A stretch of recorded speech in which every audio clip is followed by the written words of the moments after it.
Alright, this may be a lengthy video, so I'm just going to get right into it. NXT Takeover San Antonio / Royal Rumble predictions. Here we go.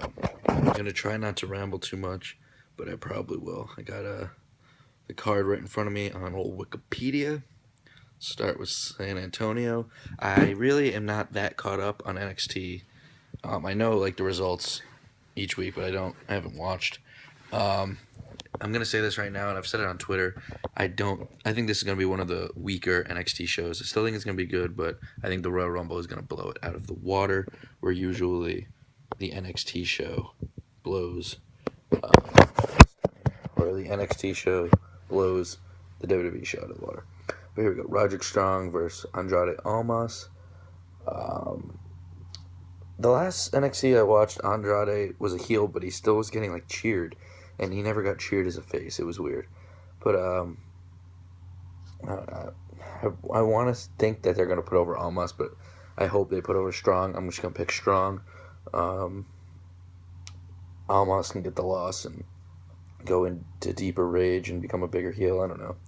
So picking Strong. Eric Young versus Ty Dillinger.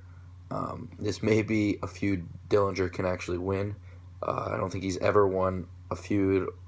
He's never won a takeover match. Sanity really seems like the group that doesn't need the wins. They just need to beat the shit out of people. Like at the Dusty Classic, they lost, and then I think they just beat the shit out of, or they just went crazy after. But I'm gonna go Dillinger. Wouldn't be surprised if Young won, but Dillinger. Asuka versus Nikki Cross versus Billie Kay versus Peyton Royce. Billie Kay and Peyton Royce have literally bored me to death. I expected a lot more from them, but they have just underperformed. I thought Billie Kay was supposed to be this next top women, in NXT, but she really hasn't impressed me. I can't believe Ember Moon really isn't getting pushed at all. I guess they're waiting for these three to get out of the way, and then Ember Moon will finally beat Asuka, hopefully, because Asuka needs to go up, and I think Raw needs her. As much as I would love her on SmackDown, Raw needs more big women, top women, I should say. But Asuka's gonna win. The other person's Nikki Cross. She hasn't done anything to impress me either. Next, DIY versus Authors of Pain. I will think this will be a good match, only because Authors of Pain did put on a good match with TM61 at the last show, and I thought it was pretty impossible for those two to have a good match. DIY, I really honestly think that they're just going to put over Authors of Pain. They have to lose sometime, but I'm going to go Authors of Pain. DIY loses the title, they have a rematch, lose again, hopefully just get called up. I don't want that to happen, but it might. If DIY actually gets called up before the Revival, I'm going to be pretty upset. Not that I like the Revival more, they just deserve it more. And then the main event for the title, Shinsuke versus Rude. I just tweeted this. I said, if Rude wins, Shinsuke should get his rematch and then lose and then go up. But if Nakamura wins, he should hold the title for 3, 4, 5 more months, and then Rude should go up immediately after the loss. He's fucking 40 years old. He's not he's going to retire soon. He's not in bad shape, but he just needs to be up. He's 40. He had a good couple months in NXT. Just call him up. But I'm going to pick Nakamura. All right, now on to the 17-hour Royal Rumble show. It's a fucking 2-hour pre-show, I think. 3 pre-show matches. Awesome. Cesaro and Sheamus versus The Club. Sorry, Pico, I just watched your video. That's why I made this. You inspire me in so many ways, even though I'm not going to dance. But I'm picking Cesaro and Sheamus. They just got the title. Yeah. And him and many other people on Twitter, they're like, oh, if The Club loses, I'm pissed. So not everyone can win, alright? Club, they're still in getting title matches and shit. It's not like they're never going to win the title, but it's not like they don't have to win every match right now. I know they're losing a lot, but they're still in main storylines. They're still shown on TV every week. They're not getting fully buried. They're just not winning as much. Sometimes it's not all about wins and losses. Just because a guy came from the Indies or came from New Japan means they have to win. I know they're your favorite guys, but Cesaro and Sheamus deserve some stuff too. I'm picking Cesaro and Sheamus. Sasha Banks versus Nia Jax. I would love Sasha to go over because Nia Jax really hasn't done anything. Although putting her over might shoot her up the card a little, but I think WWE will put over Nia Jax and not Sasha. They'll probably go with the hurt leg angle, and then she'll work it all match, and Sasha Banks will just probably lose. So I'm gonna go with Nia Jax. Next, we have Becky Lynch, Nikki Bella, Naomi versus Alexa Bliss, Mickie James, and Natalya.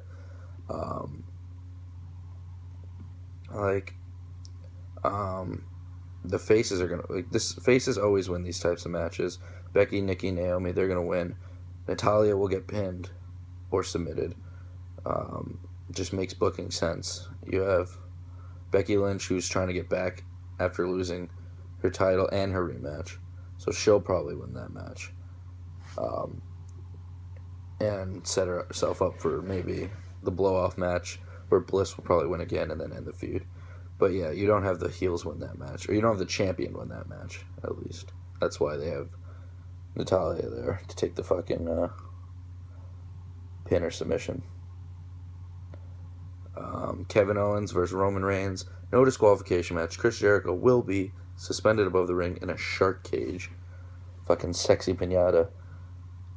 I think this show is going to be awesome. I think it's going to be Survivor Series-esque. I think Kevin Owens is going to retain. I think Roman Reigns will be in the Rumble. We'll get to that. But I think Owens is going to win. I think him and Jericho are going to finally start feuding. I think they waited a perfect amount of time. They didn't jump the shark by killing it too quickly. They didn't keep it too long. I think this is going to be perfect. We know Jericho's gone after WrestleMania. I may be playing fantasy booking in my mind, but I know they do like Owens a lot, and they do love Reigns. But I'm going to pick Owens, going to win. He's going to feud with Jericho, probably starting the Raw after, or next week or something. They're going to have a match at Mania, title for title, and Owens is going to be the Conor McGregor 2 champ. Dual champ, whatever it's called. He's going to have 2 belts.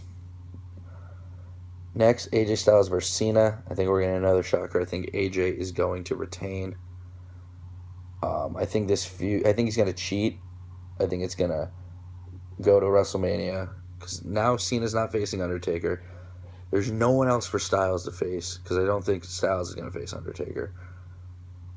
There's no one else for these two guys to face. I would love to see a Cena Baron Corbin WrestleMania match, even if it means Cena going over. I still think that's huge for Baron. But I think they're going to have another, I think it'd be the 4th match at WrestleMania.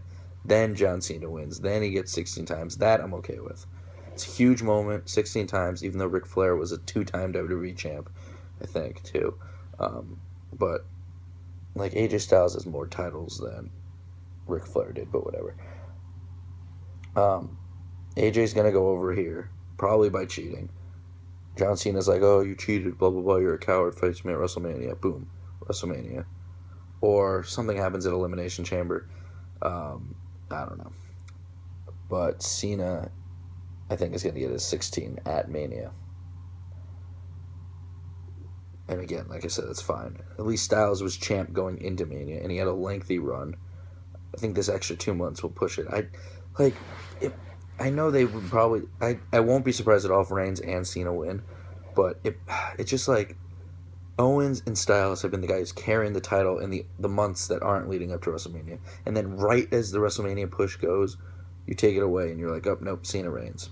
It's just like, these guys carried it. Just let them finish it. You don't have to win at Mania. Next, Charlotte Flair versus Bayley. Charlotte's going to win by cheating. That's also going to be another Mania match. Bayley will finally win. That's what I think. But that's what a lot of people think. So if Vince hears that, he's probably going to switch it and just have Charlotte win at Mania. Rich Swann versus Neville. I think Neville deserves the title. I just wish the Cruiserweight title isn't going to be passed around every week, every month, which I think it will be. Neville will win. He'll be the 4th champion since, when was the Cruiserweight Classic again? The summer? End of the summer? That's a lot of title changes. Talk about the Cruiserweights for a second. Cedric's awesome. The whole thing with him and Foxy are weird. And Noam Dar, I don't really know where I stand. At least they're getting a storyline. But I just love every time Noam Dar says, Alicia Fox. It's the fucking stupidest thing ever. And the 30-man Royal Rumble. Finally, a Royal Rumble that isn't predictable. Literally anyone can win. I'll read you the people that are... there's 22 people that are already entered. We have from Raw, Goldberg, Lesnar, The New Day. That's 5. Jericho, Braun, Cesaro, Sheamus, Big Show, Zayn, Cass, Rusev. Poor Enzo didn't get to be in. Then we have The Undertaker, who's apparently neutral. He's on SmackDown, though. Then we have Corbin, Ambrose, Miz, Ziggler, Bray, Orton, Harper, Mojo. Okay. Surprises, we're going to have Balor and Angle. So that makes it 24. 25 would be Roman when he doesn't win. Maybe Cena when he doesn't win, or Styles. The 2 people who lose the title matches, I'm sure they'll be in. So that's 4. It's 26. Who knows? Fucking Hacksaw, Jim Duggan, some Boogeyman again, DDP, some people like that. Maybe. I don't know. Maybe Jerry Lawler will be in. He's calling the match. They've already done that angle, though. All right, let's go list by list. Lesnar and Goldberg. Lesnar will take out Goldberg. So Goldberg will get pissed at Lesnar and want to fight at Mania. Which, oh my god, if that is the main event of WrestleMania, I'm not staying for it. I'm walking out. The New Day don't have a chance. Jericho, yes, has a chance. I'll come back to that. Braun, yes, has a chance. Corbin, no. Taker, I honestly think no. I think whoever eliminates him may actually start a feud with him. Ambrose, no. Miz, no. Ziggler, no. Cesaro, Sheamus, no. Wyatt's, a small percent thinks Randy or Bray could win, not Luke. Big Show, no. Zayn, no. Cass, Rusev, Mojo, no. Mojo, maybe. But I can't even say that without laughing. Bray, if he's going to feud with Orton, though, it would be weird. They'd have to feud, and Orton would have to win the Elimination Chamber or something. I feel like it would have to be, if Bray or Orton would win, they'd have to feud with each other, and it would have to be for the title, obviously. So I'm going to say no. Braun, I think they're iffy on it. I think they said it, and it got some negative reaction. They don't know. But I wouldn't be upset. Braun's fucking awesome. He really is. Jericho, I'm going to make my pick as Chris Jericho. He's finally going to win a Royal Rumble. And then he's going to be like, and then he's going to have to face Owens. And Owens is going to be like, oh, what the hell, man? Maybe you should go to SmackDown. He'd be like, I don't want to go to SmackDown. And then they're like, well, you're going to fight me, blah, blah, blah. And then they fight. That's how it gets set up. Boom. Chris Jericho. He's winning the Rumble. That's my pick. Yeah, I think Royal Rumble's going to be like a 4 to 5 star out of 5 pay-per-view. I think it's going to be really good. Owens and Reigns is going to deliver. Styles Cena's going to deliver. Bayley Charlotte's going to deliver. Swan Neville, who cares? With those two, that should deliver. And then I think the Royal Rumble match is going to have you on the edge of your seat because you don't know who's going to fucking win. And you don't know who's going to return. Oh, come on. Balor and Angle would be fucking sick. Can't believe this is the one me and Matt aren't going to. We've been to the last 2, and they've sucked. But yeah, should be a great show. NXT, I don't even think I'm going to watch it live, depending on what I do that night. It's a Saturday night, so I might go out. If it was like Survivor Series level, I would need to just stay home and lock myself in a room and watch it. But it doesn't really catch my attention. I think it's gonna deliver, but it's gonna be subpar for NXT show. All right, this is almost 15 minutes. Thanks for watching. Let me know what you agree with, what you disagree with.